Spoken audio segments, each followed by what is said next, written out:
Assalamu alaikum, bonjour à tous et à toutes. C'est votre enseignante l'Oustad Abou Diaf. Durant ce premier semestre de votre troisième année, on va faire ensemble la matière des techniques d'analyse biologique. Tout d'abord, je vais vous présenter le programme de la matière. Donc, c'est une matière technique. Elle comporte plusieurs chapitres. En gros, vous avez 5 chapitres. Vous avez le premier chapitre, une introduction à l'analyse biologique, ce qu'on va faire durant cette présentation, Inch'Allah. Deuxième chapitre, ça parle des méthodes électrochimiques. Le troisième, c'est le chapitre le plus volumineux et il parle des méthodes de désintégration cellulaire, d'extraction, de fractionnement et de purification des différentes molécules. Le quatrième chapitre développe les méthodes spectrales ou spectroscopiques. Et enfin, vous avez les méthodes d'analyse immunologique et immunochimique. Nous sommes 2 enseignantes à assurer ces différentes parties de la matière. Vous avez Dr Awashriya qui va développer les méthodes chromatographiques, électrophorétiques et les méthodes d'analyse immunologique et immunochimique. Et moi, je vais faire tout le reste. Bien sûr, dans cette matière, vous avez des TP et des TD.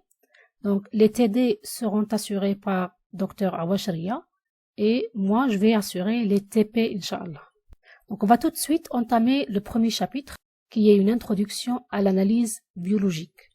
D'abord, il faut savoir, c'est quoi l'analyse biologique? Donc, tout simplement, c'est l'étude des substances biologiques. Et afin d'étudier les substances biologiques, ou les échantillons biologiques, il y a des méthodes qui seront utilisées afin d'étudier la nature de ces substances. Et quand je dis nature, c'est les différentes propriétés, la taille, la masse, la densité, ainsi de suite. La composition de ces substances, quels sont les différents éléments qui constituent ou composent les échantillons, et aussi la structure des substances et des molécules. L'analyse peut être soit qualitative, c'est-à-dire qu'elle développe la nature, la composition, la structure, et des fois, nous avons un échantillon et on veut savoir est-ce qu'il contient ou pas une molécule donnée. Donc ça, c'est une analyse qualitative. Et l'analyse biologique peut être aussi quantitative, c'est-à-dire qu'on cherche à savoir la quantité ou la concentration d'une substance ou d'une molécule donnée dans un échantillon. Donc, toutes ces informations-là, on peut les acquérir à travers les méthodes d'analyse biologique. Avant d'entamer les différentes techniques d'analyse et développer leurs principes et leur méthodologie, on doit savoir pourquoi on est en train d'étudier cette matière. C'est quoi le but? C'est quoi l'application? C'est-à-dire qu'on doit savoir dans quel domaine on va utiliser ces connaissances. Les domaines d'application des techniques d'analyse sont très variés. Les techniques sont indispensables pour le domaine de la recherche parce que vous savez que la biologie est une science expérimentale. C'est les expériences qui ont permis d'avoir différentes informations concernant les molécules biologiques, leurs fonctions, leur structure et ainsi de suite. Tout ça est obtenu à travers une analyse expérimentale, bien sûr, analyse biologique, mais aussi le domaine médical. Dans le domaine médical, on peut utiliser les différentes techniques d'analyse, dont le diagnostic. Le troisième domaine d'application, c'est le domaine industriel. Toutes les industries utilisent les différentes techniques, soit pour la production, soit pour le contrôle de qualité. Donc ces différents domaines varient des domaines pharmaceutiques, agroalimentaires, cosmétiques, ainsi de suite. Et aussi, on a le domaine d'environnement. Donc vous voyez que les techniques d'analyse sont indispensables à des domaines vraiment très variés. Peu importe le domaine, peu importe l'application, l'analyse suit une stratégie bien définie. Donc on commence toujours par un échantillonnage. On travaille toujours sur un échantillon. Dans le cas des analyses biologiques, il s'agit d'un échantillon biologique. Ça peut être un liquide comme le sang, les urines, un liquide céphalorachidien, ça peut être un tissu, et ainsi de suite. On va faire l'échantillonnage, le recueil de l'échantillon. Après, on prend l'échantillon, on va le préparer. Extraction, fractionnement, broyage, donc tout dépend de la nature de l'échantillon et de ce qu'on veut faire avec cet échantillon. Après préparation de l'échantillon, on va procéder à l'analyse proprement dite. En fonction de type d'analyse, on a une technique différente. Après avoir fait l'analyse, on obtient des résultats, ce qu'on appelle des résultats bruts. qu'on doit traiter. D'accord? On va faire des calculs, on va faire une analyse statistique. Après présentation des résultats, on va les interpréter. C'est-à-dire que chaque résultat va donner une conclusion donnée. Et généralement, après toutes ces étapes-là, quand on part d'une analyse qui se fait soit dans un laboratoire d'analyse médicale ou de contrôle de qualité ou même un laboratoire de recherche, on finit toujours avec un rapport. D'accord? Un rapport que la personne qui a fait le travail a rédigé et va présenter aux personnes intéressées. Ça, c'est en gros, c'est quoi une analyse biologique, c'est quoi les domaines d'application et c'est quoi la stratégie. Maintenant, on a besoin d'avoir quelques rappels sur des choses que vous connaissez déjà et qui sont indispensables pour suivre les enseignements de cette matière. La première des choses qu'on doit voir, c'est les solutions. Quand on parle d'analyse biologique, on travaille toujours avec des solutions. C'est quoi une solution? Tout simplement, une solution est un mélange liquide homogène de deux ou plusieurs substances qu'on appelle solutés dans un solvant. D'accord? Donc, le liquide dans lequel les molécules sont dissoutes, on l'appelle solvant. Et ces molécules-là ou ces substances-là, on les appelle solutés. Et quand on dit solution, ça doit être un mélange homogène. C'est-à-dire que tous les éléments sont miscibles. Il n'y a pas deux phases, il y a une seule phase. La solution est caractérisée par ce qu'on appelle la concentration. Chaque solution contient des solutés et les solutés sont en concentration bien définie. C'est quoi la concentration? Par définition, la concentration est le rapport de la quantité de solutés dans le volume total d'une solution. Donc si vous avez une quantité élevée de solutés dans un volume, on dit que c'est une solution concentrée. Si on a des quantités faibles de solutés, on parle d'une solution diluée. La concentration est exprimée par plusieurs paramètres. Je vous donne les deux expressions les plus importantes qu'on va utiliser dorénavant. La première expression de concentration qu'on va voir, c'est ce qu'on appelle la concentration pondérale ou la concentration massique. Donc la concentration pondérale représente la masse du soluté par unité de volume, tout simplement. Si vous divisez la masse de la substance ou de la molécule sur le volume de la solution, vous obtenez la concentration pondérale. C'est très simple. Et la concentration pondérale est exprimée en grammes par litre. La masse est exprimée en grammes et le volume est exprimé en litres. Voici un exemple pour comprendre la notion de la concentration pondérale et comment on la calcule. Dans cet exemple, vous avez un volume de 50 ml d'eau qui contient 0,2 g de saccharose. Dans ce cas-là, le solvant, c'est l'eau et le soluté, c'est le saccharose. On va calculer la concentration de cette solution. Donc, c'est quoi les données? Les données, c'est la masse. La masse du soluté du saccharose, c'est 0,2 g. Et le volume de la solution, c'est 50 ml. Souvenez-vous, tout à l'heure, on a dit que la concentration est exprimée en grammes par litre. Donc, ici, la masse, c'est grammes. Donc, c'est bon. On n'a pas besoin de faire la conversion.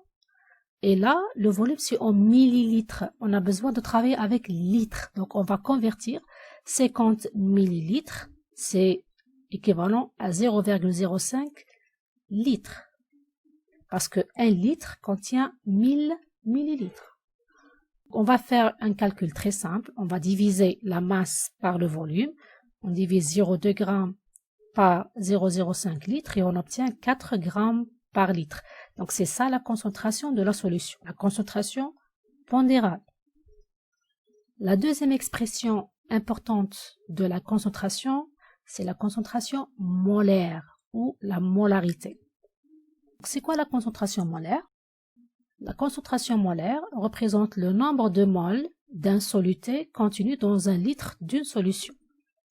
La concentration est toujours une quantité dans un volume. Le nombre de moles, ça c'est la quantité. Et bien sûr, vous avez un volume. Dans ce cas-là, 1 litre de solution. La concentration molaire est calculée par un rapport entre le nombre de moles d'un soluté et le volume final de la solution. Si vous connaissez le nombre de moles de soluté et vous le divisez par le volume de la solution, vous obtenez la concentration molaire. la concentration molaire est exprimée en mol par litre, le nombre de moles dans un litre. On appelle ça aussi la concentration molaire exprimée en grand M. Soit vous écrivez mol par litre, soit vous écrivez M en majuscule. Ça revient en même. Il y a une autre notion très importante qu'on doit rappeler, c'est la notion de la mole et la masse molaire. Parce que ici, on a parlé de la concentration molaire, nombre de moles ici. Il faut que je revienne un petit peu en arrière pour expliquer le nombre de moles. C'est quoi la mole? Parce qu'on a besoin après de cette notion pour calculer les concentrations molaires. La mole, tout simplement, c'est la quantité de la matière qui contient le nombre d'Avogadro d'éléments, ou d'ions ou de molécules. Donc, une mole d'une substance contient ce nombre de molécules qu'on appelle nombre d'Avogadro. Si on parle d'un atome, une mole d'atome contient 6,022, 10 à la puissance 23 atomes, et ainsi de suite. La deuxième notion qui est importante, c'est la masse molaire. La masse molaire, c'est la masse d'une mole de matière, c'est-à-dire la masse de 6,02, 10 à la puissance 23 particules. Et la masse molaire est exprimée en grammes par mole.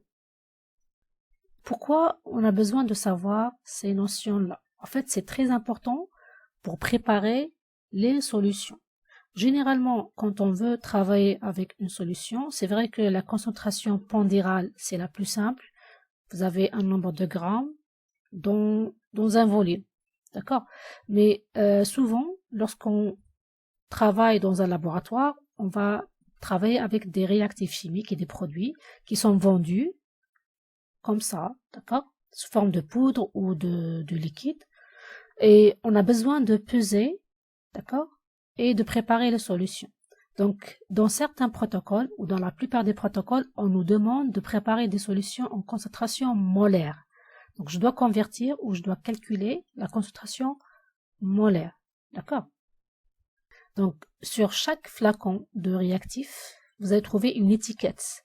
Et si vous analysez l'étiquette, vous allez trouver l'information, plusieurs informations concernant le réactif, mais l'information qui nous intéresse maintenant, et c'est elle qui est nécessaire pour préparer la concentration que vous voulez du réactif, c'est la masse molaire. Donc vous la trouvez aussi en MW, Molecular Weight. Dans ce cas-là, par exemple, la méthotrexate, la masse molaire, c'est 454,44 grammes par mol. Ça veut dire que une mole pèse 454,44 grammes. On va voir un exemple d'application. D'accord? C'est-à-dire que si vous avez un flacon de réactif et on vous demande de préparer une solution à concentration molaire donnée. Par exemple, si on vous demande de préparer une solution de NaOH, vous devez préparer 10 ml de cette solution à concentration de 0,5 molaire, c'est-à-dire 0,5 mol par litre. Comment vous allez procéder pour préparer cette solution? Vous avez besoin du NaOH, qui est le soluté, et vous avez besoin du solvant. Le solvant ici, c'est de l'eau. Il nous manque quelque chose ici. Il nous manque une donnée qui est la masse molaire. D'où est-ce qu'on va obtenir cette donnée? Bien sûr, il faut chercher sur le flacon. Donc ça, c'est le flacon. Le flacon du NaOH, sodium hydroxide. Et si on regarde ici, molar mass, la masse molaire, c'est 39,997. Donc c'est 40 grammes par mol. D'accord? Donc, vous allez voir l'information sur le flacon. Donc, la masse molaire du NaOH est de 40 grammes par mol. Donc, vous avez trois données. D'abord, vous avez le volume de la solution à préparer. Vous avez la concentration de la solution à préparer. Et vous avez la masse molaire de votre soluté. Maintenant, vous avez toutes les données nécessaires. Vous pouvez calculer la quantité de matière à peser pour préparer votre solution. Donc, on doit peser du anawash. Quelle est la quantité qu'on doit prendre? Il faut calculer la quantité de anawash présente dans 0,5 mol, parce que c'est ça, la concentration qu'on a besoin de préparer, c'est 0,5 mol par litre. Quelle est la quantité en grammes de anawash qu'on trouve dans 0,5 mol? Donc, une mol pèse 40 grammes. C'est ça la masse molaire. La masse molaire, c'est la masse d'une mol. D'accord? Quelle est la masse de 0,5 mol? On va faire la règle de 3. On va tout simplement diviser ou multiplier 40 fois 0,5 divisé par 1 et on obtient une valeur de 20 grammes. La masse de anawash rencontrée dans 0,5 mol, c'est 20 grammes. Donc, normalement, on doit peser 20 grammes. Mais il faut faire attention parce que là, quand on parle de 0,5 mol, c'est 0,5 mol par litre. Donc, si on prend 20 grammes et on va dissoudre dans 1 litre d'eau, on obtient 0,5 molaire. Mais là, on nous demande de préparer uniquement 10 millilitres. D'accord? Pas 1 litre en entier, c'est uniquement 10 millilitres. On doit recalculer. 20 grammes, c'est dans 1 litre, mais dans 10 millilitres, combien de grammes je dois prendre de anawash? Donc 10 millilitres, ça correspond à 0,01 litre. On travaille toujours avec la règle de 3. Donc qu'est-ce qu'on va faire? On va multiplier 20 par 10 divisé par 1 et on obtient 0,2 grammes. Donc en gros, si on prend 0,2 grammes de anawash et on va solubiliser dans 10 millilitres d'eau, on obtient une solution de anawash de 0,5 molaire.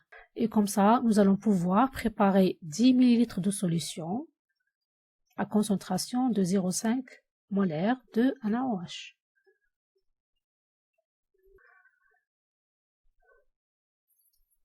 Donc ça, c'était les rappels les plus importants que je tenais à vous donner avant de commencer les différentes parties de cette matière. Et la prochaine fois, Inch'Allah, on va entamer le deuxième chapitre qui parle des méthodes électrochimiques. Il y a 3 parties principales dans ce chapitre.